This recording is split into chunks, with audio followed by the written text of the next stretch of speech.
తమిళనాడులో విజయ్ ర్యాలీలో ఘోరం, 31 మంది చిన్నారుల సైతం మృతి.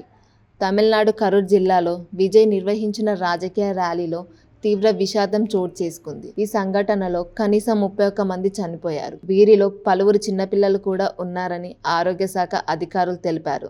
ఘటన వివరాలు: ర్యాలీ సమయంలో పెద్ద సంఖ్యలో ప్రజలు ముందుకు సాగడంతో గందరగోళం ఏర్పడినట్లు నెలకొంది. వాతావరణ వేడి అధికంగా ఉండడంతో కొంతమంది తట్టుకోలేకపోయారని, తోపులాట తీవ్రంగా జరిగిందని సమాచారం. మృతులలో మహిళలు, వృద్ధులు, చిన్నపిల్లలు ఉన్నట్లు అధికారులు తెలిపారు. ఘటన స్థలంలో సరైన క్రౌడ్ కంట్రోల్ ఏర్పాటు లేకపోవడం వల్ల ప్రమాదం మరింత ఘోరంగా మారిందని అంచనా. ప్రతిస్పందనలు: తమిళనాడు ముఖ్యమంత్రి ఎంకే స్టాలిన్ ఈ ఘటనపై విచారణ చేయమని ఆదేశించారు. ర్యాలీ నిర్వాహకులు ఏమాత్రం బాధ్యత వహిస్తారో అనేది ప్రజలలో చర్చగా మారింది. బాధితుల కుటుంబాలకు పరిహారం ప్రకటించేందుకు విజయ్ పార్టీ ముందుకొస్తుందని అంచనా వేస్తున్నారు. రాష్ట్ర ప్రభుత్వం ఒక న్యాయ విచారణ కమిషన్ని ఏర్పాటు చేశారు.